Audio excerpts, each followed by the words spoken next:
vamos lá então, pessoal. Vamos falar então dessa questão de imposto que é super importante. Quando você abre a sua conta, tá? Você vai ter lá o formulário W8BIM. Lembrando que isso é um formulário que você preenche quando você mora fora dos Estados Unidos, ok? Se você mora nos Estados Unidos, você vai ter que declarar ali que você é dos Estados Unidos, que você vai pagar o imposto nos Estados Unidos. A gente vai comentar um pouco sobre isso. A gente vai ver o seguinte: nos Estados Unidos, você tem lá os impostos das suas operações. Então, comprei e vendi uma ação, ganhei $1.000, eu vou ter que pagar o imposto, certo? Só que a gente tem também os impostos sobre os dividendos. Então, eu tenho uma ação da Disney, ela pagou dividendo.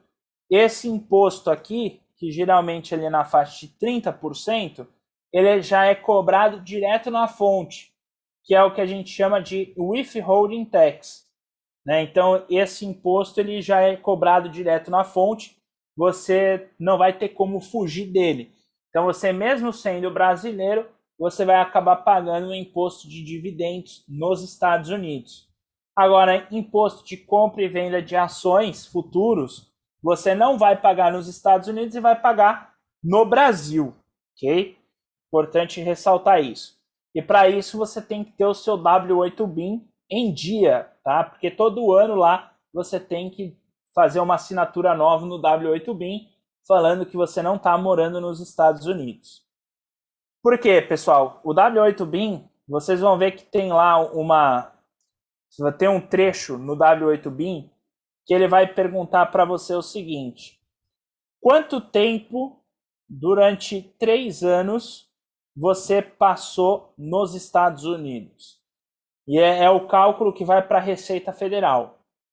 Então, existe uma regra que é o seguinte: dentro do período de 3 anos, onde o primeiro ano ele vai contar 100%, o segundo ano, o ano anterior, então, vamos supor que eu estou viajando e estou nos Estados Unidos agora.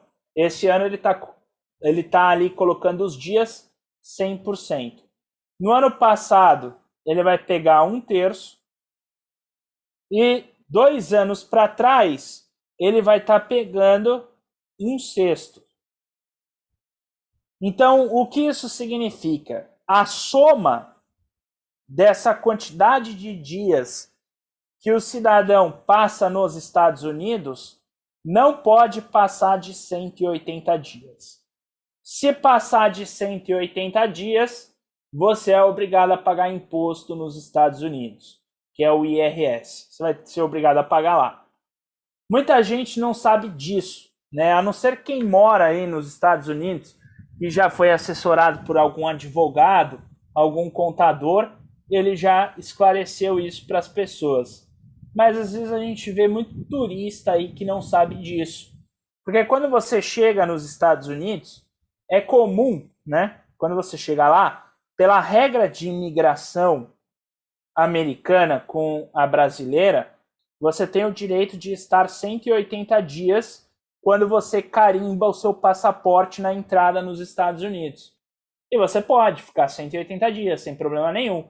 O problema é que se eu ficar 180 dias no ano 1, 180 dias no ano 2 e 180 dias no ano 3, eu vou exceder os 180 dias somado de 3 anos, onde o segundo ano, né, o ano anterior, ele conta como 1/3, então eu pego 180, divido por 3, ele vai contar como 60 dias, e 2 anos para trás, ele vai contar aí como 1/6, que vai contar como 30 dias. Se eu somar tudo isso aqui, eu vou extrapolar os 180 dias. Isso significa que, para efeito da Receita Federal Americana, eu vou ser obrigado a pagar imposto lá, porque eu estou passando mais do que metade do meu ano nos Estados Unidos. Então, Isso daí, pessoal, serve não só para quem vai investir nos Estados Unidos, como também para quem às vezes está, né, vive passeando aí, viajando e extrapola aí 6 meses dentro do mercado americano.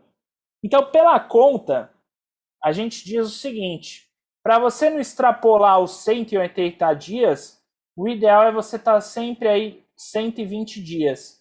Então, se eu estou querendo ir morar nos Estados Unidos, mas não quero pagar imposto, quero só ficar lá como um aposentado, né? Comprei uma casa lá, quero ficar como um aposentado, passando parte do meu ano lá, parte do meu ano no Brasil. É só eu não extrapolar 120 dias em cada ano, que pela conta ele vai dar os 180 dias aí dos últimos 3 anos, e aí eu não vou ter problema com a Receita Federal Americana. Ok? O W8BIM ele vai te fazer essa pergunta quando você estiver preenchendo. Se você não viaja muito, você não tem esse problema. É que geralmente quem abre conta, né, nos Estados Unidos, às vezes tem uma casa lá, às vezes tem um negócio aí que está querendo fazer por lá. Então é sempre bom aí saber aí sobre as regras de impostos, ok?